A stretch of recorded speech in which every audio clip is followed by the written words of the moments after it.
What's up, NZers, and welcome back to another reaction video. Today we are going to check out something that we haven't checked any military stuff in quite a while. No, we haven't. Like military vehicles. No, That's right. We've checked out some pretty crazy stories. We have. But, we have. Yeah, but now we're back into like the military planes and stuff like that. Do you know what I've just noticed? What's that? I know. You guys have to excuse the mess. We're getting ready to leave on our big trip, overseas trip. House. The whole house is an absolute, a tip. It's like a bomb has exploded in our house. Yeah, exactly. So then that's tomorrow's mail time video, all organised on the bed there. So it's just, yeah.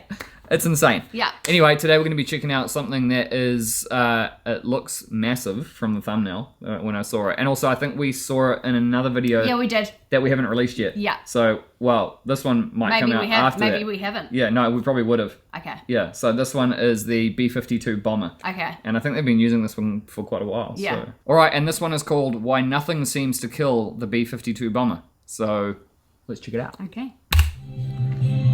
Sounds tough. It does. The buff. Why nothing seems to kill the B-52 bomber. Stratofortress. Whoa. Oh. See the wings flexing? For a big Do you thing, it remember can when the maneuver quite defense well. industry could actually build airplanes? Not just build airplanes, but mass produce them in large numbers. That's massive. Of course you don't.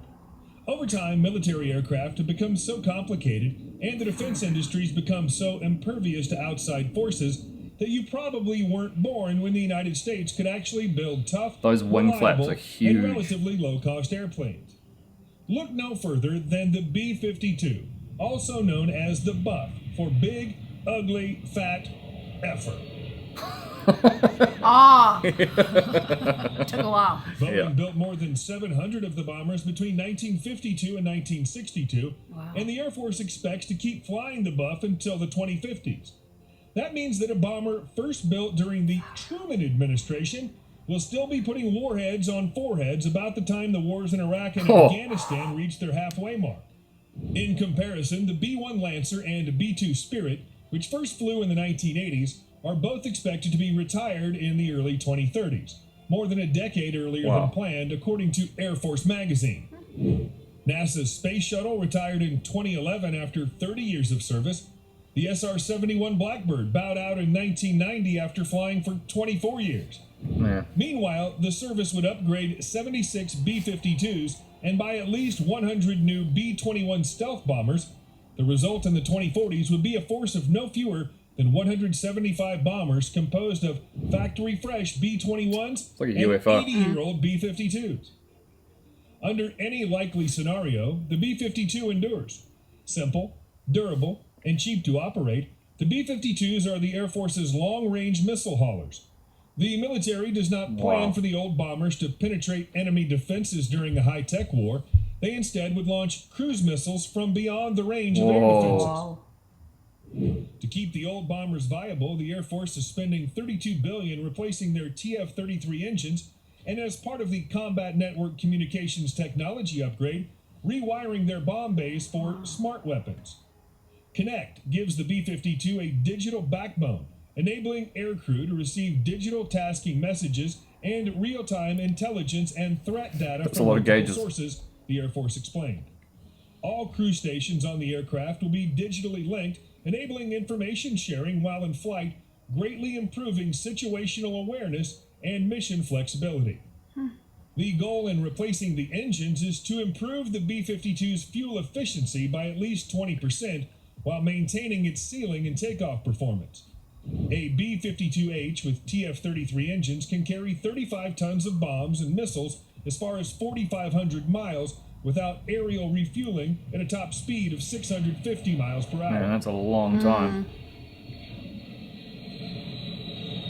Man, it's so big. Back in the day, America built things to last. Yeah. As the longest-serving combat aircraft in the U.S. military, the Buff proves that when it comes to bells and whistles, less is more. I'm not an engineer, but I'd have to tell you that the folks that built this airplane designed an aircraft that's pretty sturdy, said Air Force Major General Thomas A. Bucer. Bucer leads the 8th Air Force, which is responsible for this service's bomber fleet. He was born in 1963. the year after the last B-52 was delivered to the Air Force.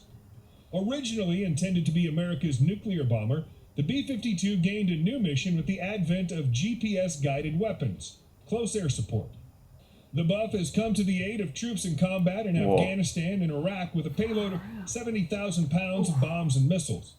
Although the B-52's been updated over the years, the bomber's core technology dates back to the 1950s and 1960s, making it totally unlike the Air Force's newest aircraft, Bucer told Task and Purpose on April 20th.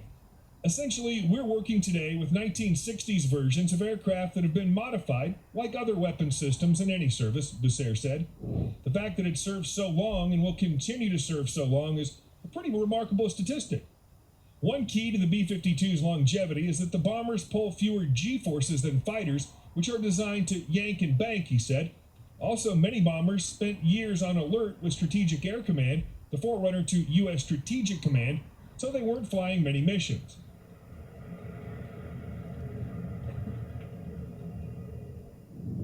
Did someone say, let's play global thermonuclear war?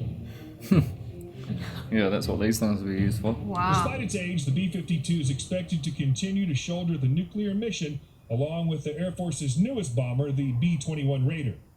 The Air Force ultimately plans to buy 100 B-21s, which are expected to begin flying in the mid-2020s.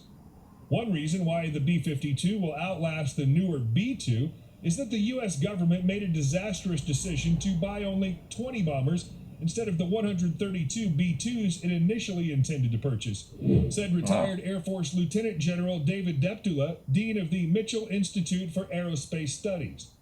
For too long, the Air Force and the U.S. Department of Defense has let arbitrary budget levels drive force structure. It's time to turn that equation around and have the national security strategy drive force structure, Deptula told reporters on Wednesday. With advancements in fighters and air defense systems, the B-52 can fire standoff, conventional, and nuclear weapons from a distance without putting itself at risk, Bucer said.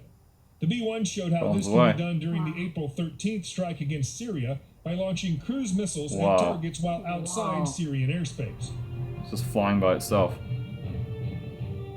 Wow.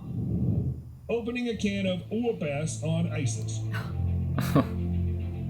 Parachutes The on the bomb. B-52 has also proven invaluable to the commanders in Iraq, Syria, and Afghanistan because it can carry a lot of fuel and a lot of weapons, so it can loiter for a long time and provide the firepower to get U.S. troops and their allies out of danger, he said. During its 2017 rotation to the Central Command Theater of Operations, the 23rd Bomber Squadron flew 400 consecutive sorties against ISIS and Taliban targets before a maintenance issue canceled the mission, breaking the B-52's previous record for consecutive missions set during Operation Linebacker 2 in 1972, It's just like endless. to the U.S. Air Force Central Command. Not to be outdone, the 69th Expeditionary Bomb Squadron flew a total of 834 B-52 missions after arriving in theater in September 2017. The record-setting rotations are a testament to the robustness and ruggedness of the B-52, the work Air Force Material Command has done over the decades to maintain the bomber, and the dedication of airmen to keep the B-52 flying, Bucer said. If you ever have a doubt about the motivation or discipline of an airman, I offer you to go out on the flight line and look in the eyes of a maintainer launching a B-52, Bucer said. The B-52 warriors that rotated in and out of the Middle East absolutely crushed their mission. Wow. No, I remember we saw the wheels on the end of the wings. Because they're so long, right? Yeah.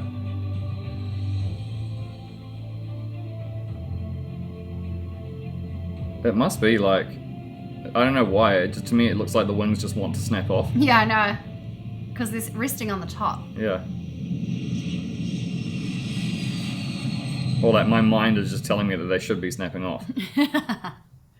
Wow. That thing is huge. I know.